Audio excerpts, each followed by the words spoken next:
Welcome to the Creative Play and Podcast Network. Join us as we share our favorite RPGs, one-shot games, tabletop games, reviews, and convention panels. Sit back and enjoy the show.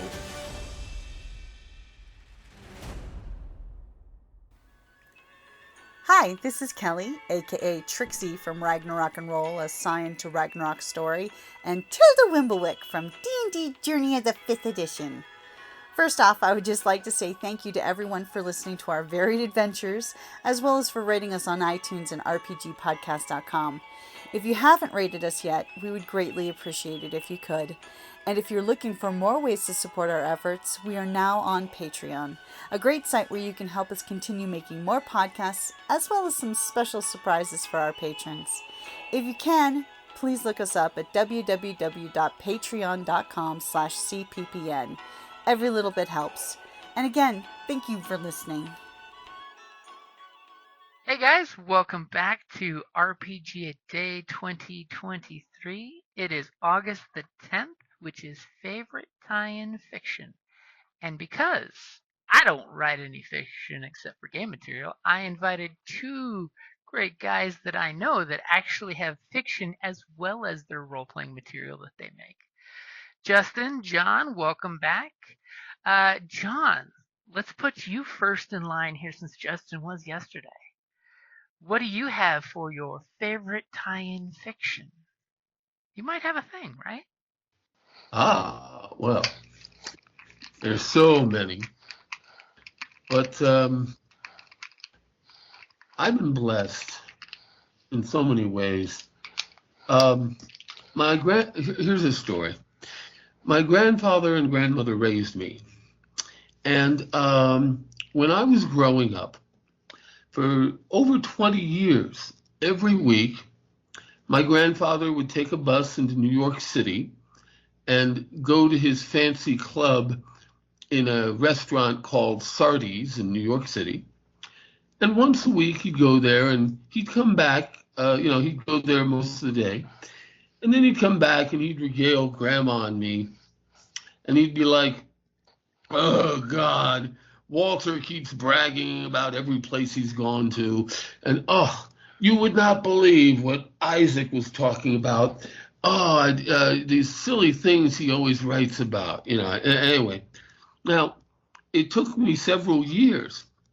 But when I realized my grandfather was talking about Walter Cronkite and Isaac Asimov, he had lunch with these guys every week for over 20 years. Well, when I realized this, my friends and I, we all loaded up my grandfather almost every week. We'd load him up with a backpack full of books. "Oh, please get Isaac Asimov to sign these books for us." Anyway, because the gentleman's club, and yes, it was a gentleman's club. They basically just had lunch together. No strippers or anything, but just lunch together. And because the gentleman's club only allowed family members to come twice a year, the Christmas party and the Easter party, for about 5 years, while I was growing up as a teenager, for about 5 years, I got to have dinner with Walter Cronkite and Isaac Asimov. I got to have dinner with them twice a year for 5 years. Do you follow me? Mm-hmm. Anyway, I just fell in love with Isaac Asimov's books. He always inspired me. Of course, he autographed and personalized all of my Foundation books, and right on up to the later books, including Prelude to Foundation, the last one he did on. I was always more into the Foundation than the robot books, but hey, the robot books were cool. I got a few of those autographed as well. And yes, while I can say I've met Isaac Asimov, twice a year for 5 years, so that's 10 times. I can honestly say that I met and had lunch with Isaac Asimov 10 times. It was my grandfather who really knew him as a good friend. And what the really funny, the really hysterical thing was, guys, my grandfather hated science fiction. he could never understand why my grandmother and I would religiously watch Star Trek every time it was on TV. he never got into science fiction. Yet he was best friends with Isaac Asimov. Have I talked too long? No. So but in regards to how fiction ties in with role-playing games, what is, since you do have a game that's, a book that's basically based on your game and vice versa, I guess, how, Six books. mm-hmm. How in Six your books. opinion do you think RPGs and fiction tie together? I mean, do you think the Oh. RPG should fit the setting, or do you think the setting comes out of the RPG? Because the RPG would be the rules part, whereas the fiction is the fluff story part. I characterize it differently. You see, Gary Gygax himself, I only met the man once, and I hardly met him. I basically just shook his hand at a convention once. But I remember him saying, don't tell the players they never really need any rules. I think my setting provides the characterization for the characters. And when I have the characters interact and react as I think most people would in the real world, it gets fun. All of my books are set in my magical world of Palomar. And yes, Palomar is divided. Okay, it's confusing. There's the Palomaran multiverse. There's the Palomaran galaxy. There's the Palomaran solar system. There's the Palomaran planet. Right on down to the Palomaran continent and the Palomaran empire.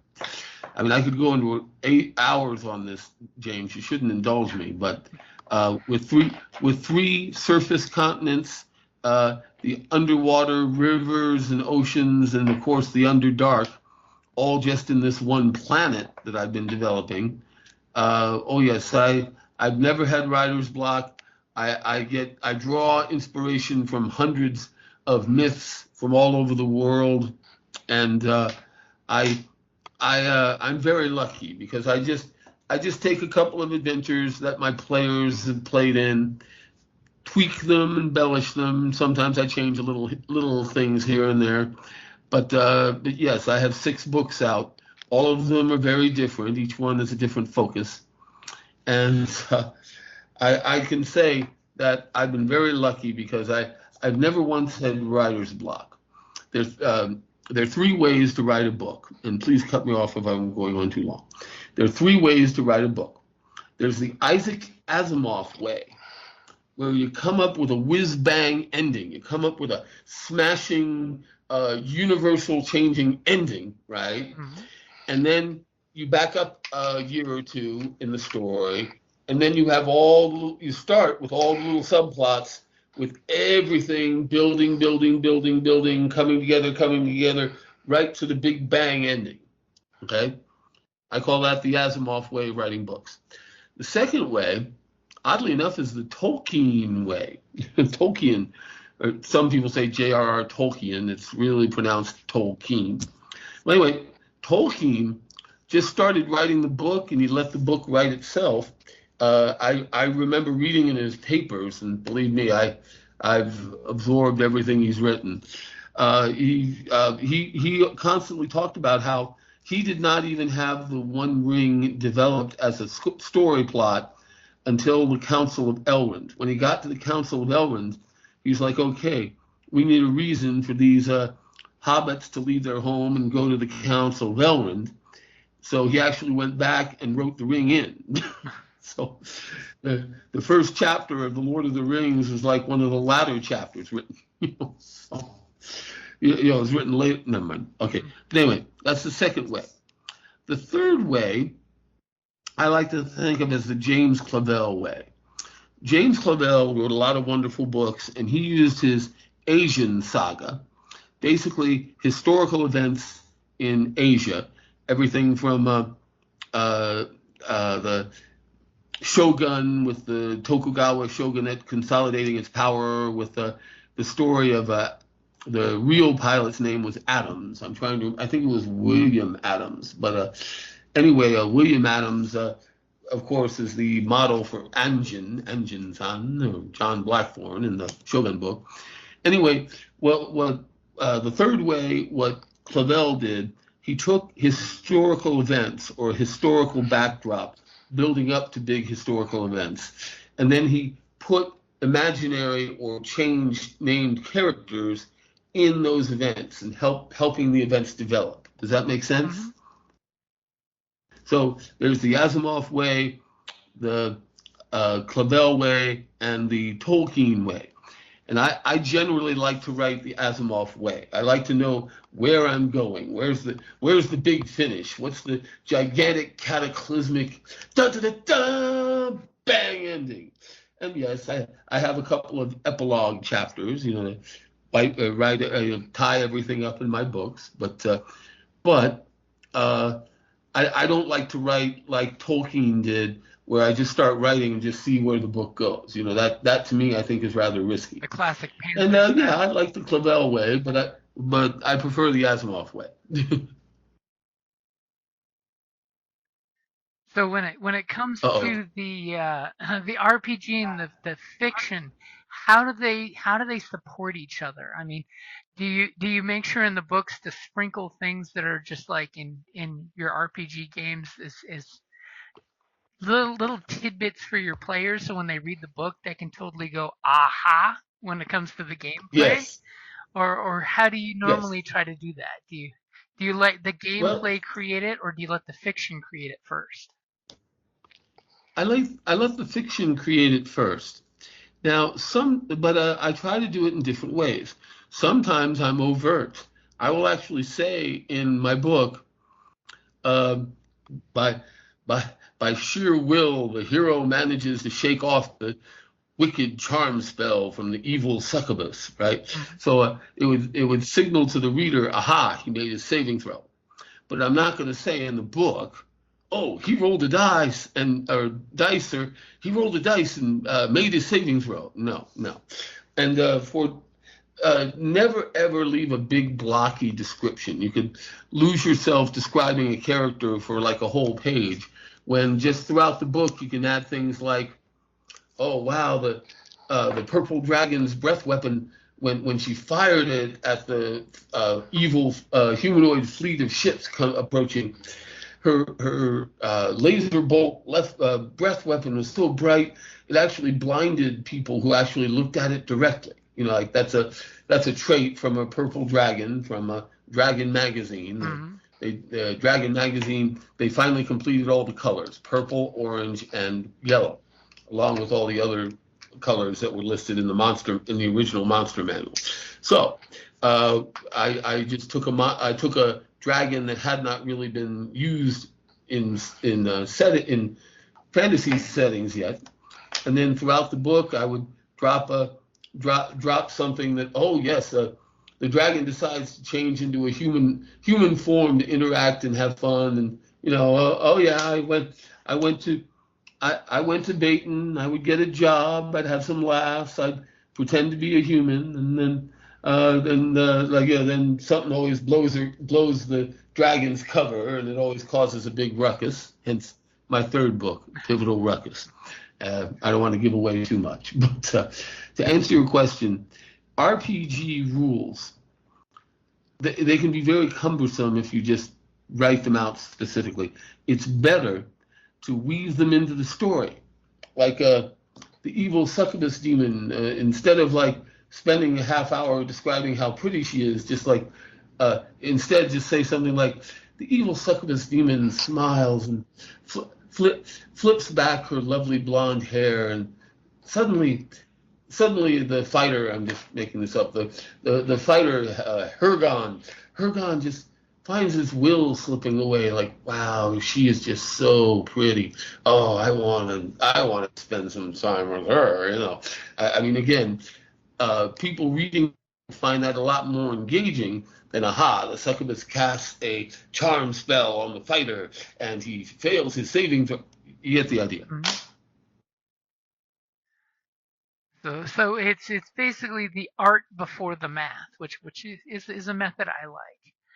So Right. one interesting one, Justin, you've got your own RPG with your own RPG rules, as well as your fiction that you write that supports the book. Which, by the way, if you guys ever get a chance with After the Collapse, read the novels. Read the novels because you would totally find great ways to introduce your players to things as the character's persona, first person, walks into the events. You can totally take what you read in the books and use that as your description in game when you're describing something. Just totally gonna throw that one out Right. there for you. So go for it, Justin. Well, okay. I'm gonna try to spin a little grand unified theory here for the sake of the folks who crunch the numbers, but when nobody else is around, they still like to sit there and read the books. When you think about the arc of a role-playing gamer, the first thing you begin with is the origin. And we've all had this happen. You're playing your game. Somebody walks over to the table and says, "Hey, what's going on here? What is this?" Mm-hmm. Okay, well, easiest way in the world to build the bridge to the brand new gamer is to say, "Hey, do you read this kind of fiction?" So if you're sitting there playing swords and sorcery fantasy, and you say, "Hey, have you read The Gray Mouser by Fritz Lieber? Have you read any of the Conan adventures by Robert E. Howard?" And eventually what happens is within 20 or 30 seconds, you're talking to a future gamer when they say, "Well, yes, I have read blah, blah, blah," whatever it is. It's like, yes, I read, I read Clan of the Cave Bear by Margaret, what's her name? Mm-hmm. And it's like, okay, well, all right. You have read a sword and sorcery. You have read a swashbuckler. And then so it's like that. But at key moments in the story, you roll dice to answer certain questions. Now, as soon as you link the game to their understanding of whatever the flavor of fiction is, then automatically the door opens. They're curious. Ooh, tell me more. Mm-hmm. And so that's the hook. That's the beginning point. And when it comes to classic swords and sorcery, you've got a fantastic amount of material out there. And like I said, you've got Gray Mouser, and you've got the dragon, and anything Dragonlance is perfect for that sort of thing. And this is, again, swords and sorcery.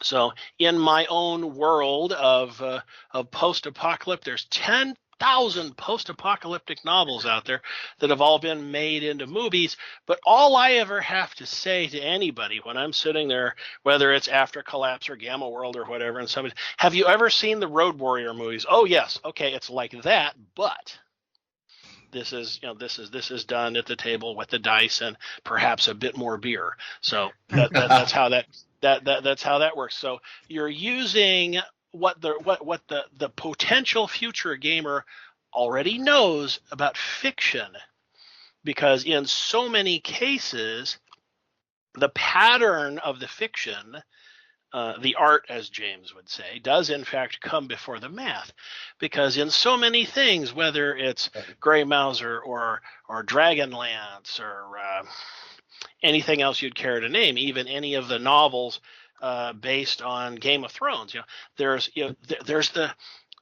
the meet and greet. All the characters get together in a smoky tavern, and some crabby old man who they can barely understand tells them the nuts and bolts of the adventure, and then they go on the dungeon crawl. Mm-hmm. Right. Well, okay. Or There's a lot of fiction out there, and absolutely. all of it provides, whether the new gamer knows it or not, it provides them with a huge amount of capital C context for what eventually goes on in the actual role playing of the game. So if you can simply identify what fiction somebody is familiar with and then tell them how it applies to the game, within 5 minutes, you've made a new recruit. Right. And that is the short version of that. Now, I will say, in very simple terms, because gamers mod, and I've seen this happen many times, gamers will go out and read a series of books, and then they'll simply take their favorite RPG engine and they'll develop their iteration of that game. So, fine. You mentioned Vampire the Masquerade. I've met a number of people who are huge Anne Rice fans, and they developed their own homebrew vampire game, basically using second edition D&D rules, and they went from there. And because everybody had the common understanding of the fiction, they just plugged in the math to suit the situations as they were coming up, as they were dealt with. So the last thing I want to say here, as just to be brief about this, is that yes, you've got fiction that is like role-playing games that has nothing to do with role-playing games. Mm-hmm. So, but there is fiction based on the role-playing game. There's tons of that stuff out there. And so, Dungeons and Dragons and its various iterations was in print for decades. Before there was ever any of the Dragonlance novels, there were a few choose-your-own adventures early on. Oh, those were but beginning in the 1990s, you really start to see the growth of the fiction based on the Dungeons and Dragons universes. It's Dragonlance, it's Dark Sun, it's the Underdark, and just on and on and on. Now that's in my opinion, knock on wood here. Okay, my opinion is that for a long time the major corporations were asleep at the switch, because every place I ever lived, your local homebrew gamer said, I love that movie. I wish there was a game based on it. I love those books. I wish there was a hold on, wait a minute. I have dice, I have paper. Yeah. So before you know it, it's like, hey, you know that TV show? Yeah, we're playing a game based on it. You know that book series? Yeah, we're playing a game based on it. It's just that you didn't see these things on the store shelf at your local comic shop.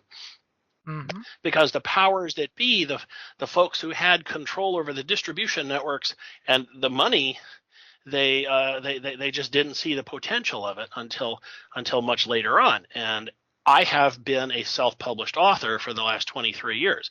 I can tell you that as far back as 2000, there were some industry blogs. Back in the day, somebody at R. Talsorian Games, they started a blogger blog, and they started noticing how some homebrew gamers were ripping off their stuff. Mm-hmm. And what by some homebrew gamers were writing novels based in their. Hold on, wait a minute, where's the lawyer? Did anybody give them permission? Anybody? No, right. No. Are we sure? All right, you cease and desist. So 2000 to about 2010, you had this mad scramble because people who loved the RPGs were having the temerity to go out and write their own novels. Well, now today, if you even have that thought, lawyers just automatically teleport into the area where you happen to be. No. You have to have consent. You go to your favorite game store today and open the front of any game book, and there's 3 pages of boilerplate in there. And halfway down the second page is 5 paragraphs that say, this is ours. We own it. You can't do this without our permission. And no, we ain't going to give you permission. Mm-hmm. That's exact. May I jump in and say that's exactly why I created my own homebrew world.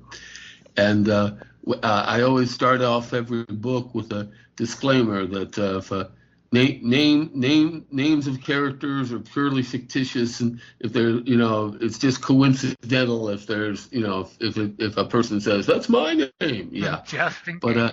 And you got to remember something else too, and Justin's absolutely right on this.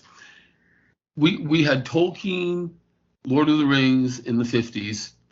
We had I was born in '65, so let me give some context. But we had Chronicles of Narnia, we had Michael Moorcock and his Eternal Champion series, and Conan the Barbarian. Those are the big four that I remember reading about in the '70s. And it was really those four works, or those four authors, that really created the swords and sorcery genre. I mean, sure, Jules Verne and science fiction started earlier. I think I can't remember the Frenchman's name, but there was a Frenchman who back in like the late 17, early 1800s wrote a story about sailing a ship to the moon. But again, science fiction started first. But the swords and sorcery genre, as Justin rightly points out, it did back in the 50s and 60s and 70s. Those four books were predominantly what we had, and then D&D came out, and then all the explosion from there, Dragonlance and many others. I keep thinking of the Thieves' World saga by Lynn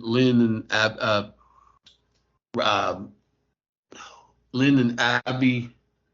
Robert Aspirin and Lynn Abbey. That was it. Yes, the Thieves' World saga, Lankmar. You mentioned earlier the Lankmar books and the Judges Guild materials. All this stuff really started rocking and rolling in the very late '70s, early '80s. Yes. So you can see how, in terms of there is a certain amount of self-perpetuation. It's almost like a perpetual motion machine. So the average person starts off reading the flavor of fiction, and then at some later point, they are made aware of the fact that an RPG that caters to those themes exists, and that pulls them in. And so it goes back and forth and back and forth, game and novel, game and novel and game. And the world we live in today makes it very difficult for people to enter that marketplace. So if you find some Dungeons and Dragons thing that you just love the hell out of, and you write to the people who own this, whether it's Hasbro or Wizards of the Coast, 9 times out of 10, they're simply not going to respond to you because you're not worth their time. Mm-hmm. But they've got an army of lawyers waiting in the background. If you dare to self-publish anything that treads on their copyrights or their trademarks, they'll be going to be quite happy to litigate you into poverty. And that's exactly why I don't self-publish. I work with a medium-sized publisher right here in Phoenix. Literally, it's Arizona Publishing LLC, run by a wonderful lady named Patty Holstrom. And one of the great things about the old school license and a lot of the kibitzing that Hasbro has been trying lately, one of the great things about it is as long as you present monsters that have not really been explored before, or situations, or isn't identical to someone, then if there's enough variation, you can get away with it. But it's really hard to do, particularly if you really start. I'm sure if my book suddenly took off and I started making real money with my books, I'm sure somebody somewhere would say, "Wait a second, this reads like D&D." Well, of course, but I create my own situations, and I use my own tweaks to make things there's nothing new under the sun. Everything resembles everything else. We all know that. But that's why all my books are copyrighted. And if anyone jumped on my world, I'd at least be able to say, hey, nobody minded when I copyrighted these books as they came out. So nobody cares when you are a little fish. Yes. When you get to be a medium-sized fish, they start looking at you. Yeah. And when you start verging on being a big fish, then yes. And the thing is that there's money in it. It's lucrative. Mm-hmm. And so if they will come and step on you, because they can. That really is what it boils down to. And the law firms that represent companies like Hasbro will say any form of copyright infringement or trademark infringement is still an infringement. And in order to ensure the integrity of our brand, we must defend all comers. And I've seen in the last 20 years, I've seen far too many people innocently tread on corporate trademarks, corporate copyrights.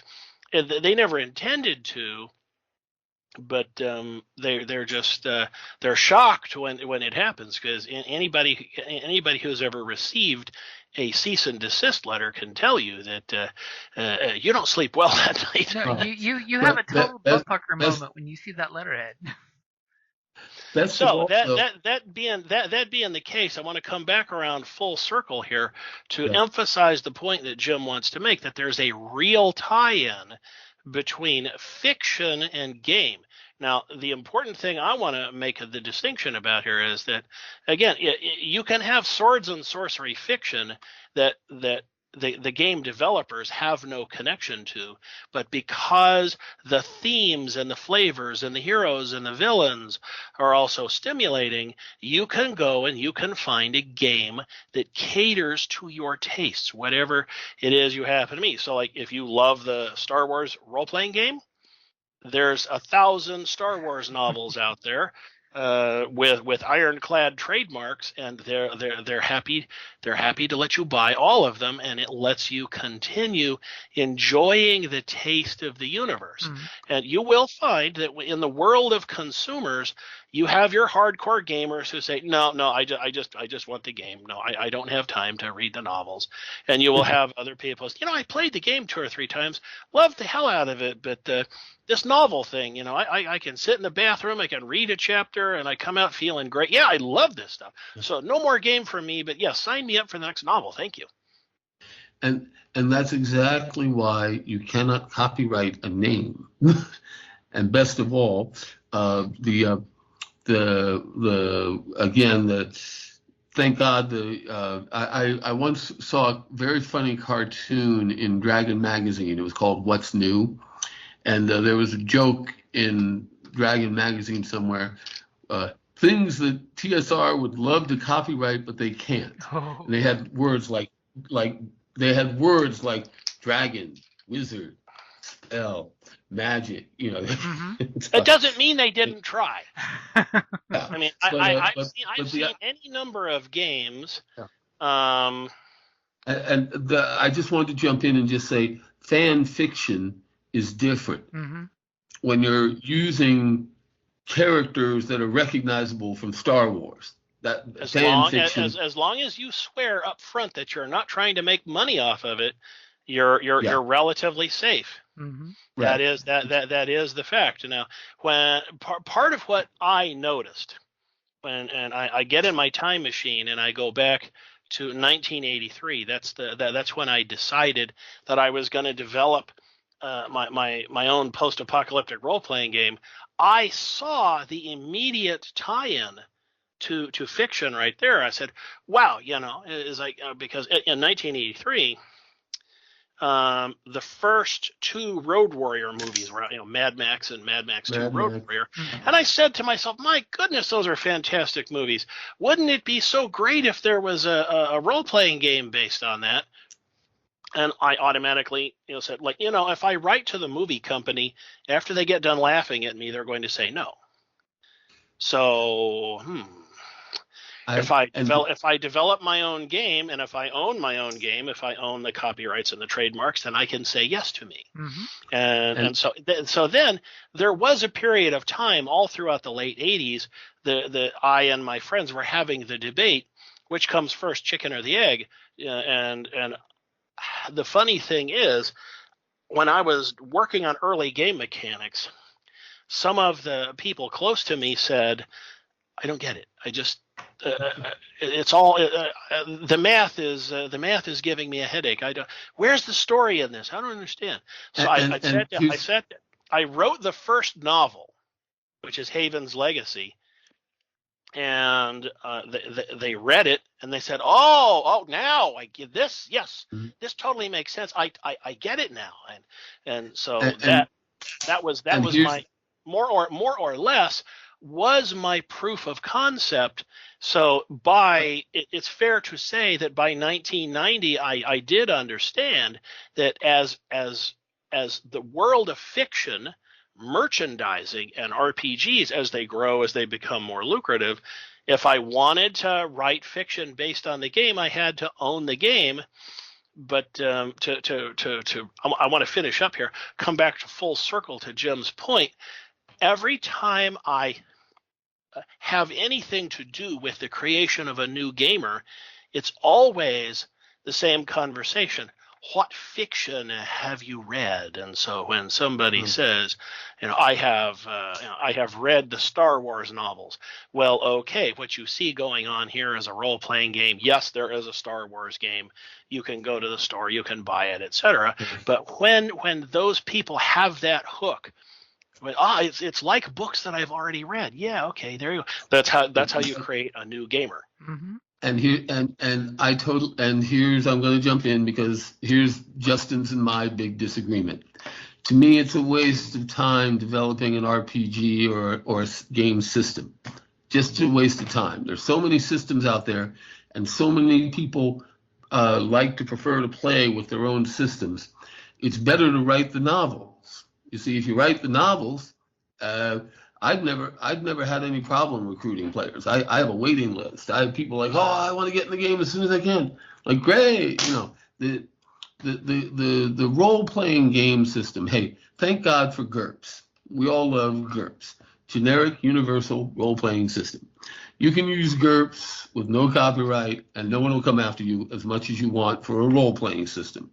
The novels, the stories, the settings are much more fun, I think. And sure, somebody comes up to the table, what you doing?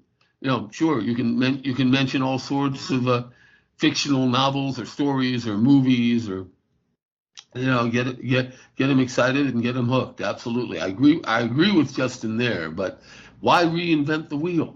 Why not just write the novels? And then let people go with it from there. I'm thrilled that a lot of people have been inspired by my books to create their own homebrews, and you can use whatever system you want. I mean, GURPS, Star Wars, D&D, whatever. You've got 6 editions of D&D if you count edition 3 and then edition 3.5. So, and you got Pathfinder, and you got all these other game systems now.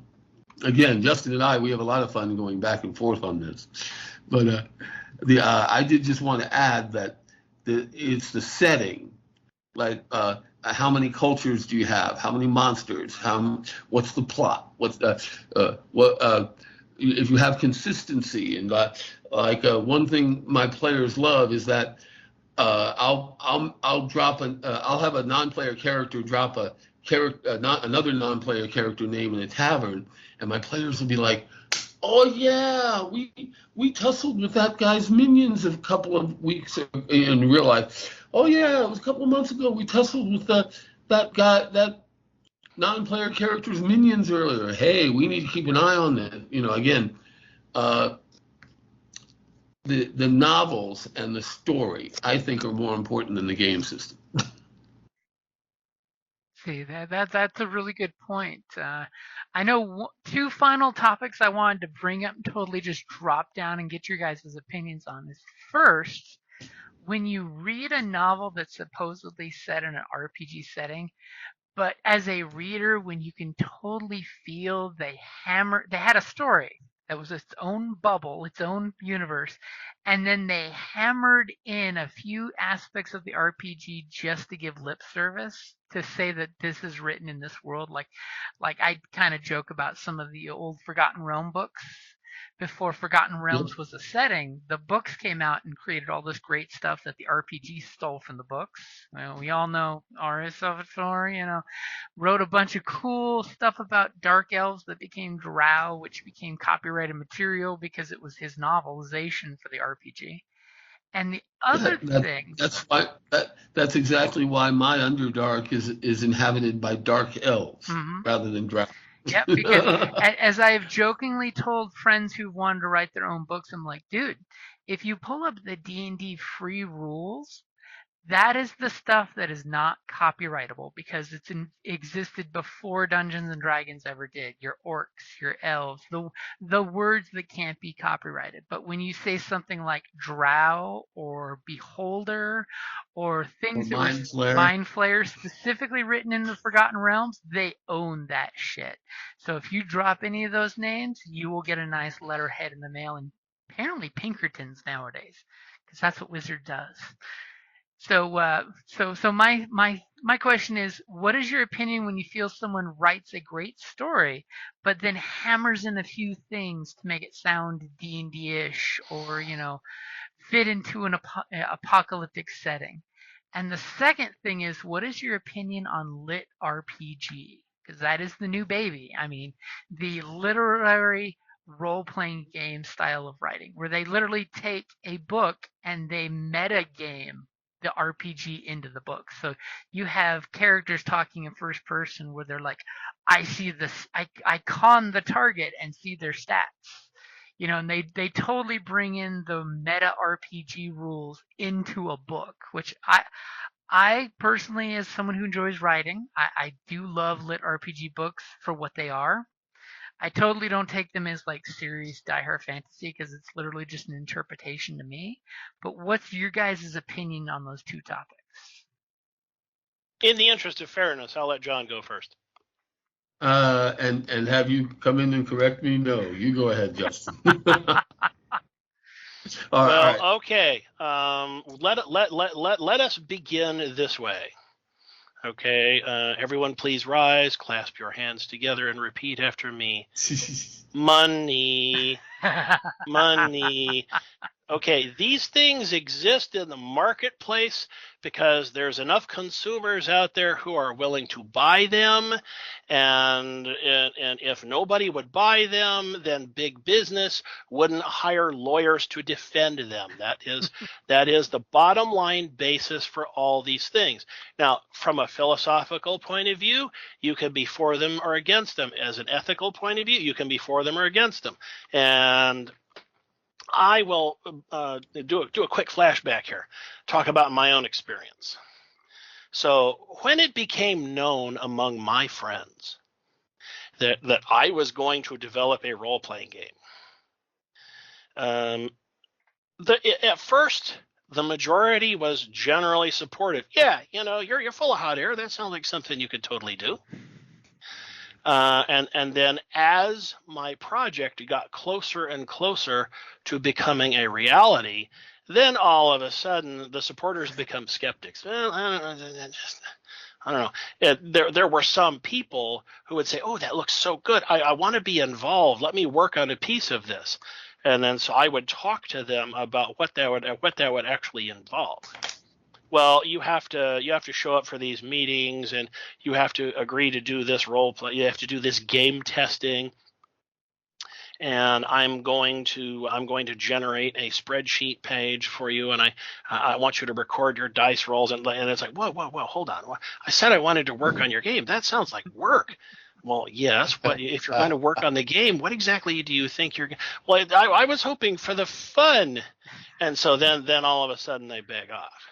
Well, when the game looks like it's going to become a reality, then the last of the supporters vanish because now they're ashamed because they were discovered to be work cowards, and because they hid from the work, now they feel embarrassed. And then I start getting mail from people that I've never met before who say, you should totally give this away for free. You don't need to be a corporate elitist. You don't need to be another sellout. The world needs another good RPG because we're starved for more content, but there's no reason why you should get rich off this. And I'm thinking to myself, well, I can think of the last 15 years of working on this, and I can think of some reasons why I should get paid. And so then, lo and behold, when the blessed day finally came, and the product has launched and the spit has happened, and there were people who just yelled at me, "Oh, you sellout! You dirty, rotten sellout!"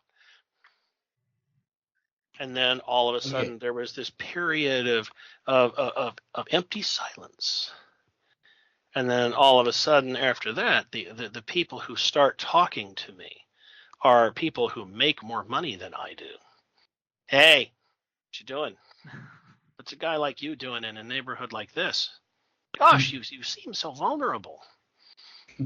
What? Who? Me? No. Oh, don't worry about me. No, I'm not anything for you to be concerned about at all. But I'm just curious to know: does your game do this? Does your game do that? Does your game do the other thing? Because you can't. If you do, my lawyers will find you. Oh. Okay, so there's that, and may I say that that's another reason why I myself don't bother. Yes, but do you know why this doesn't bother me? Do you know why this doesn't bother me? Because I whip out my phone and I hold up my phone and I say, "Do you see this?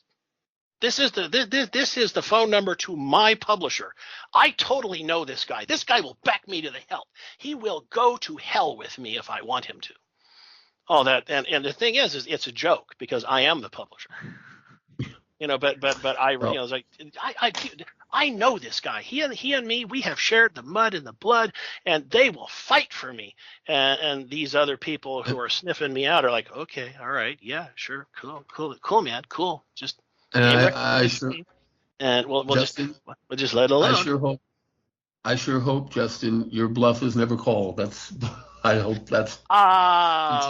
Let's just say that the scenario has been planned for, the scenario has been war gamed, and I would love to have that problem. Well, because if I am eventually making enough money that somebody wants to come and lawsuit me, it's great. It's great for publicity. Yes, it's proof positive that it means that I have something worth taking. True.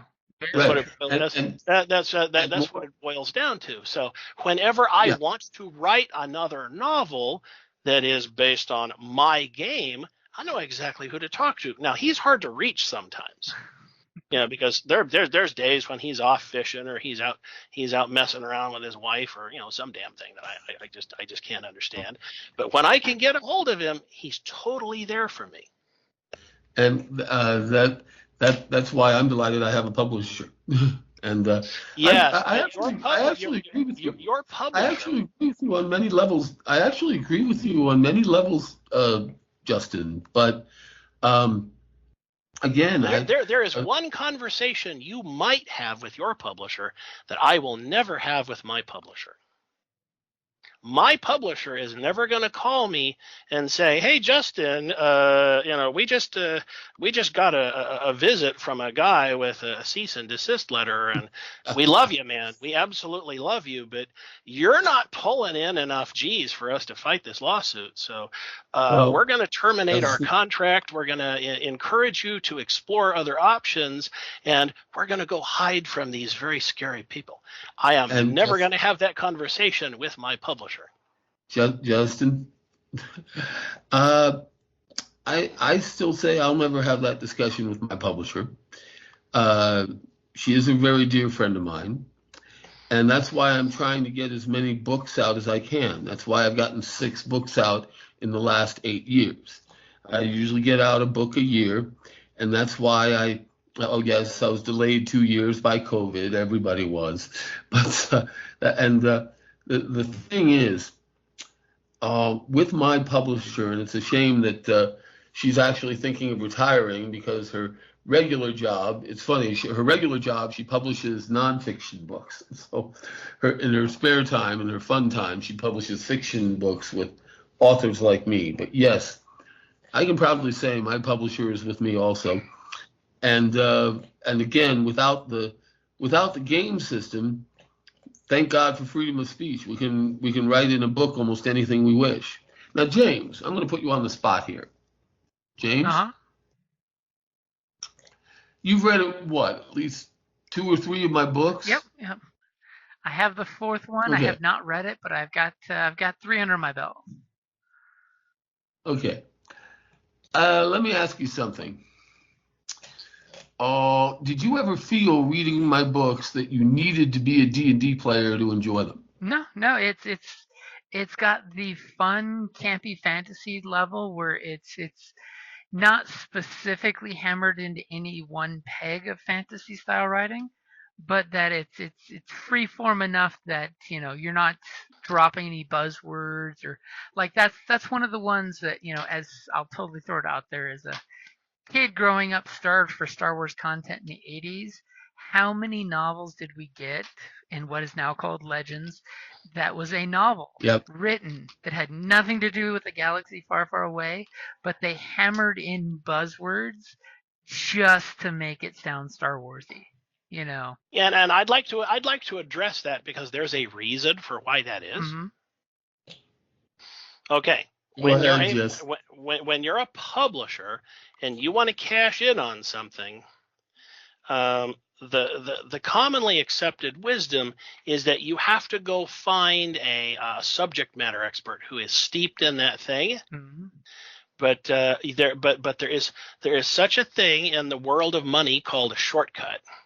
And so if we don't have a subject matter expert who is up to date on the novels of John Smith, let us simply bring in somebody who is capable of writing that theme.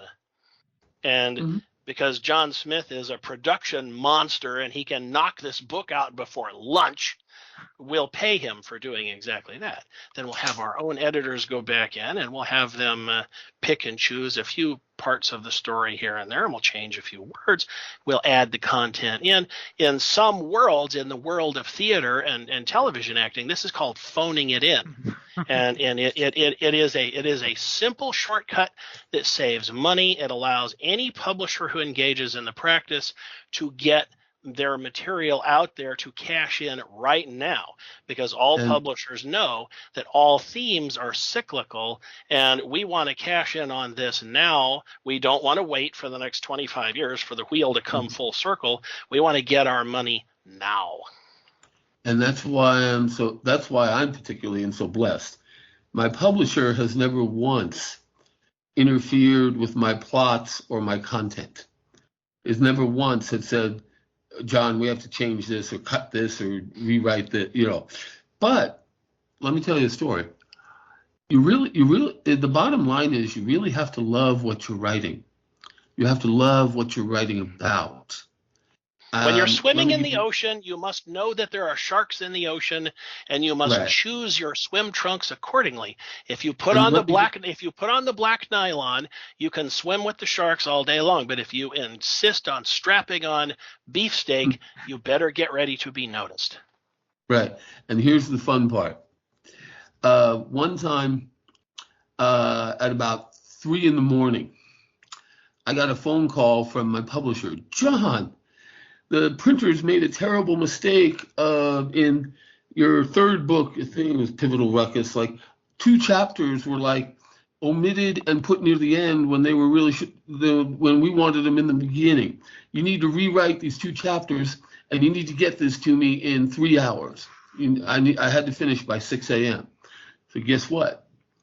Other people who don't love their material would have just rolled over and said, "Oh, I'll just let it go." I got up. I rewrote the draft that my publisher sent me, and we got it all to the printer so it would be printed perfectly. And I'm delighted to say that's what's great about having a publisher. They can help you when they're unforeseen difficulties, or when they're you didn't consider the copyright issues, or you didn't consider the printing styles and which font are you going to use and all this stuff. The finding a publisher is, forgive me, Justin, I think it's better than self-publishing, only because there's less chance of you forgetting something that becomes very important later on. And I got to say, I'm pretty lucky with my publisher. She's a sweetheart, a dear friend. No, I've never dated her, but again, I feel supported, and And I have other friends too. Again, we can go back and forth on this, but I did just want to add one more point here, and then I'll shut up for a bit. The when I enjoy all these other games. I like exploring the game systems. I have a friend of mine who just came out with his new game system. Todd Van Huscher, Laughing Moon is his company, Oh, Laughing Moon. and he has a he has a wonderful gaming system. He stopped writing novels. Actually, he contacted me like, John, I wish I had written more novels first and then came out with the game system. But it's still the whole point is that whatever you do, I always tell everybody, write and make the commitment. Make the commitment to write about something you care about, that you want to share with people. There's nothing more intimate, there's nothing more courageous than to say, hey, I think this is a great story. I want to share it with people who may enjoy it. And that's why it's important you got what you're doing to be willing to get up at 3 a.m. to make changes when you have to. Now, by the way, Justin, I did have a question for you.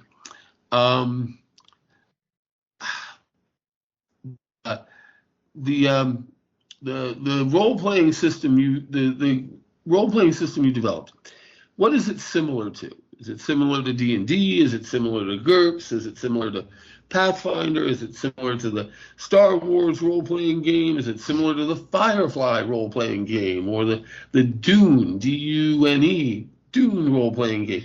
What is in the interest of modesty, I would like to refer this question to our esteemed moderator. Okay. I would totally say it has hints of like the D20 system, but also marries the D100 system beautifully. Okay. So there you have it. And somebody who's not me said that. And the beauty is, too, like when you read after, at AC After the Collapse, is it does literally in the game book give you the keys to the kingdom to mod the game for anything. Because one cool thing is it's an apocalyptic game, or I should say, a after the collapse as opposed to apocalyptic, and you get to pick your poison. You can go, because you're basically just slotting in what the apocalypse is, because there's a whole chapter where it just gives you which kind of apocalypse is your guys' game going to be. Is it going to be the rise of the machine? Is it going to be the gasoline shortage Mad Max? Is it going to be post-apocalyptic nuclear? And literally any 2 sessions that pick up this game book and play it could have totally different games going on, which is cool. And on top of it, you could always import characters from one game to another, and it's fairly smooth and easy to do that because, hey, when it all comes down to it, people are people. When it comes to... Yes. Justin, James, isn't it fun, Justin, to put James on the spot? I like that. Well, he's the boss. His name is on the door, so he's on the spot whether he wants to be or not. That is the plain and simple fact. So the bottom line here is, Jim, did you get an answer to your question? Yeah, but I will want a quick blurb because we have gone on for quite a bit because we do like to talk about what we talk about. It's almost like it's a thing we do. I got to get up for work tomorrow. 15 minutes and I got to go, guys. Okay. So in a quick couple seconds, because we didn't really touch the lit RPG, what is you guys' opinion on that? Fiction that's written from a perspective of a gamer who's aware they're in a game setting. Because it's a business decision. It is like any other flavor of fiction. If I was going to write vampire fiction tomorrow, I would have my choice of at least 20 different industry recognized sub themes. Mm-hmm. And so the lit RPG, there are people who love, because they love the mechanics or they love the math, they like to have that as a constant narrative in the background. Now, what you're seeing there is a publisher making that decision that, there's enough people out there who want this, it's worth cashing in on. The people who love to read this are saying, oh, thank heavens, somebody has finally recognized my taste. Yes, I will totally go buy more of this. And that's why Lit RPG exists. Because the fan base supports the publisher, who then says we will invest further in this, like any creative thing, because damn it, support your creators. Right. Especially your indie publishers. Wink, wink, nudge, nudge. Okay, now I think literary RPGs are a bit of a trap. I think they can limit your audience.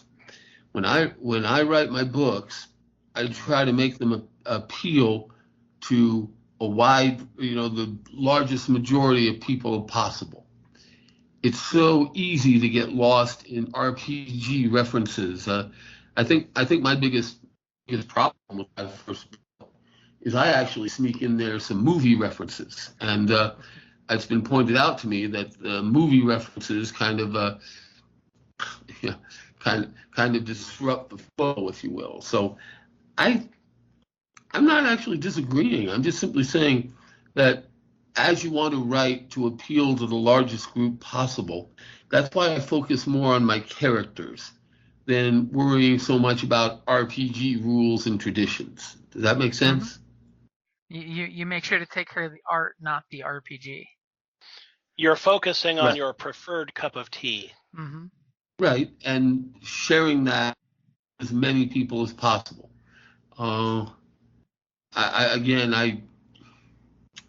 I don't want to talk for an hour, but in just a few words on each book.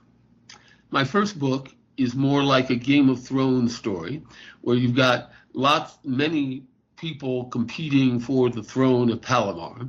Okay, the very, very, very cutthroat assassination. Oh, look over there! Pow! That sort of thing. My second book is more of a Civil War story, where you've actually got fighting in cities and a big Gettysburg-like battle in my second book.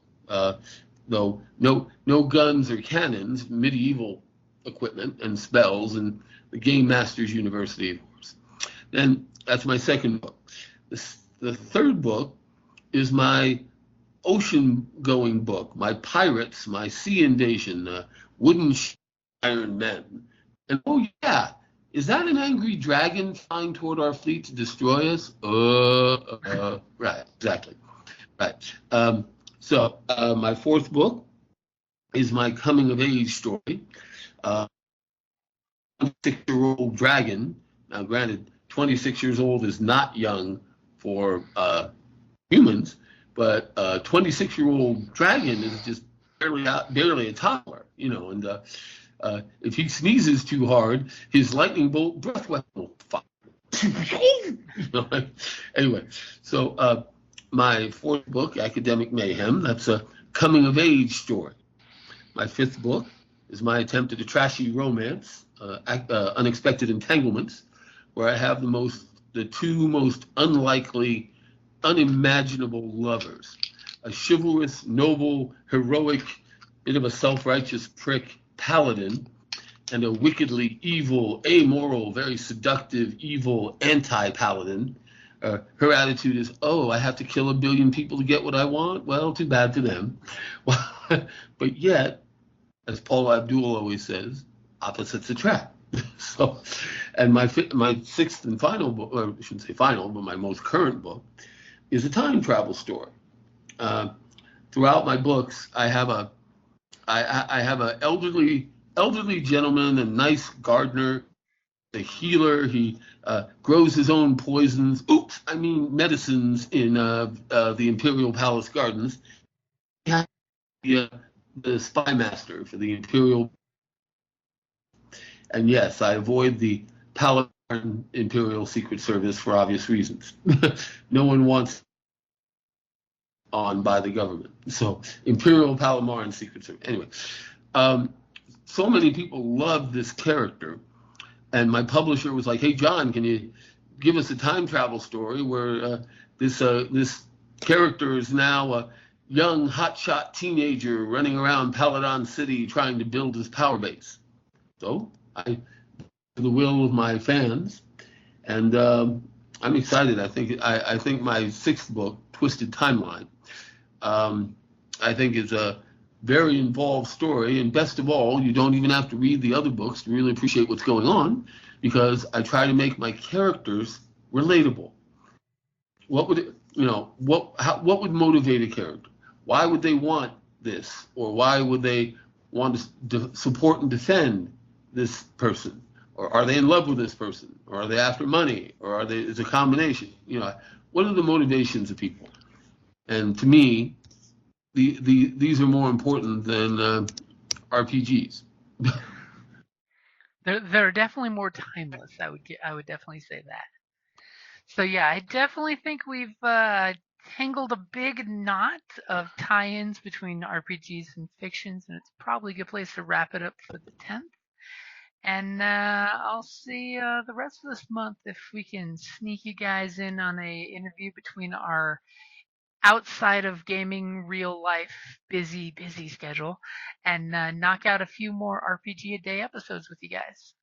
And definitely thank you guys both for making the time to join us, yesterday and today, for hitting the 9th and the 10th for the RPG-A-Day 2023.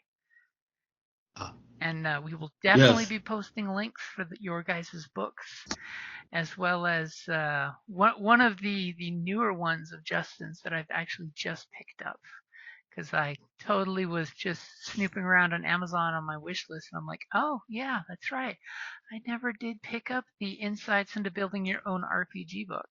So I got a paperback now set to come to me in about a week, it looks like. Well, thank you very much for the consideration. Please do be patient. Amazon equips those things with very short legs, so it takes them a while to get here. Yep, I have a few friends that work at some of the Amazon warehouses, and I hear they crack the whip on their goblins to make them work as fast as possible. But in this current life and schedule we have, books don't come in 2 days anymore, especially print on demand. Right. And good heavens, thank you again, James, for hosting us. This is always a pleasure and an honor. And Justin, I always enjoy having fun chatting. Absolutely. What I think is fantastic, and one thing I just get disgusted with, and not here, is when people just cannot tolerate disagreement. So I'm delighted that we can all chat and share ideas. And nothing's personal, nothing's insulting, nothing's it's conversation, not discourse. Right, exactly. And we can disagree, and we can say, oh, I think you're wrong, but it's not it's not like a personal insult or anything like that. We can totally disagree and still go get a beer afterwards, as absolutely. Right. And that is exactly what I'm going to do here. when we're done here, there's a 6-pack of beer downstairs in the refrigerator. Does not know it yet, but its life is in great danger. Sadly, I have to feed my cat and go to bed because I have to get up in about 6 hours to go to work. Yep. So, it is a work night. But I will say this, that even more important than that, James, you got to get my 4th book and start reading. I know. I have ever since COVID, I just had, for some reason, not had time for reading real books. I mean, audiobooks, I'm up to date with stuff, but I've just not actually gotten to bend the spine of real books. Heck, I'll totally throw it out there. I've got a lot of books that I picked up to review for RPGs, and I hadn't even freaking opened them. Yeah. And, do we all sign off at once, or how does this work? We'll go ahead and please just go ahead and hang up, and then we'll all drop off, and then I will go hurt my beer. Yep. And I'm afraid that my system's going to die down because for some reason my computer just does not agree with Skype. It's always a little iffy. Good night, gentlemen, and let's do it again soon. All right. Thank you for joining us for RPG-A-Day, and I will talk to both of you guys later. Yes, thank you. All right, bye. Bye-bye. Thank you for listening to the Creative Play-In Podcast Network. If you enjoyed our show, please check out D&D Journey of the 5th Edition and Ragnarok Enroll a Scion Hero to Ragnarok Story. Also, check out our Patreon page for more content and behind-the-scenes things, as well as joining us for a one-shot game or two.